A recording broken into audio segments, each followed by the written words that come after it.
I'm now joined by Representative Jean Wu. And Representative Wu, I think some congratulations are in order for you. Recently, in the past week, your colleagues in the Democratic caucus have voted for you, elected you to become the chair of that caucus.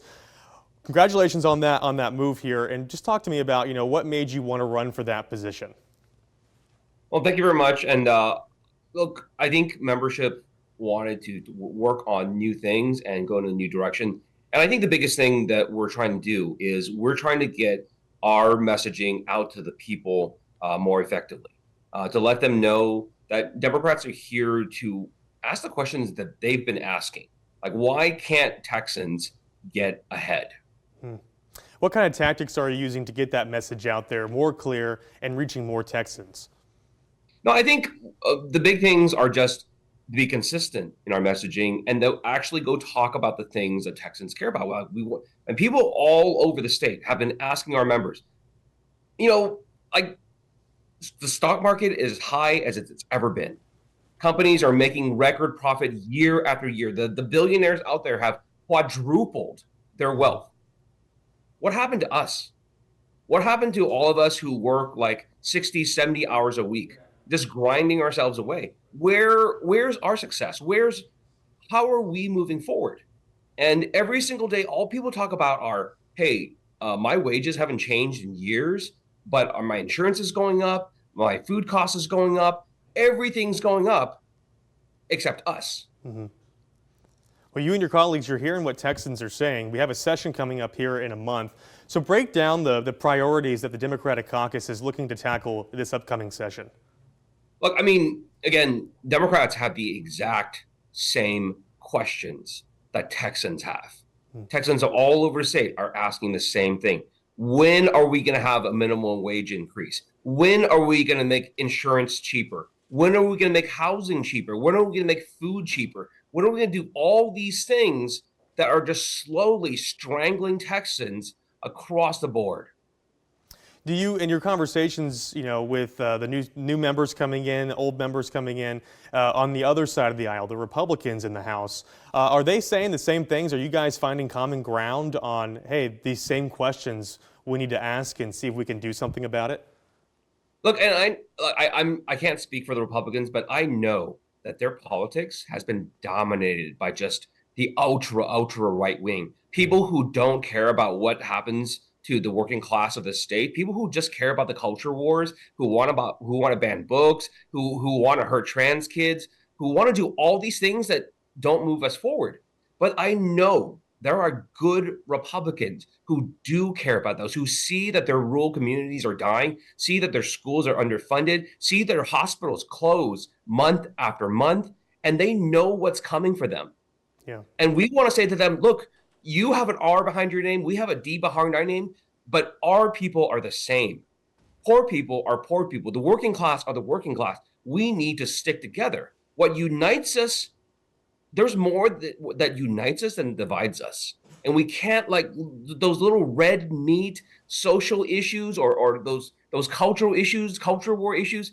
We got to stop fighting those. Mm-hmm. Those don't help anybody except the extreme right.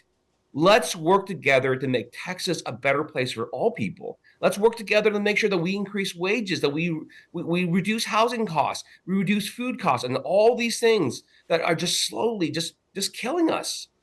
I want to go back to this past weekend as the GOP caucus was voting on who they were going to sponsor for the speaker candidate. The Democratic caucus was also meeting.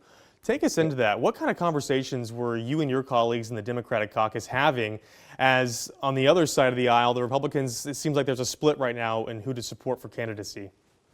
Look, I'm not going to go into too much detail about what is said, but I'll tell you the vibe was this.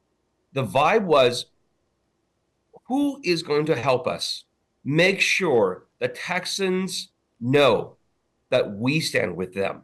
The Texans know that the things that they care about, Democrats are there for them every step of the way. That we are in lockstep. We are in 100% agreement with Texans when they tell us that they can't get ahead. When they say we are working ourselves to the bone, but we see no results from it. That we're just barely surviving from day to day. Texans, Democrats are with you 100%. 100%. I don't know if you've been able to speak to any candidate for the speaker race, but if you were able to, what kind of questions would you have for them in their leadership role? No, we have had conversations with candidates, and the conversations that Democrats and myself all over across the board are having with them are, who is going to do a better job for Texans? That's the question Democrats are asking. If we work with you, are you going to address the questions that we've been asking? What is going to happen with school funding?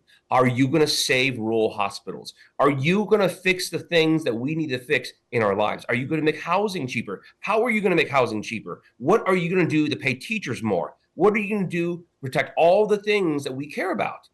And so far, only one candidate so far has answered those questions and answered them in a reasonable way. And we're going to continue asking those questions. And maybe other candidates will change their minds. Maybe they'll talk about something different. Maybe they'll start talking about what Texans actually want. What are your feelings that all candidates will start talking that way? I think we're starting to see it. I know that we did Democrats pass a resolution saying we will absolutely not vote for David Cook because he is offering Texans nothing. And so far, he has sent a letter saying, "Oh, okay. I'm willing to talk. Tell me what you want. Tell me what Texans want. Maybe I'll consider it." And so, look, what Democrats are doing right now, even as a minority party, we are having an impact on the conversations. We're making potential leaders of Texas change their tune. We're forcing them to talk about things that Texans actually care about, that makes our lives better. And that's a great start, right? We're still 30 days out from the session. Let's keep talking. Let's have all Texans. If you care about this, go tell your Republican friends. Go tell them to tell their leaders that, hey, we have real issues that we care about. We have real things that affect our lives on a day-to-day basis. Tell us about those first. Keep your red meat issues to yourself. All your anti-trans, book banning, CRT bans, whatever you got, all that stuff that is just there to generate hate, keep that to yourself. Tell us about wages. Tell us about housing. Tell us about medical costs. Tell us about how you will make sure that Texans actually get ahead. Okay. Representative Gene Wu, the chair of the Democratic House Committee, thank you so much, or caucus, I should say. Thank you so much for coming on. I look forward to speaking with you more in the session. Thank you.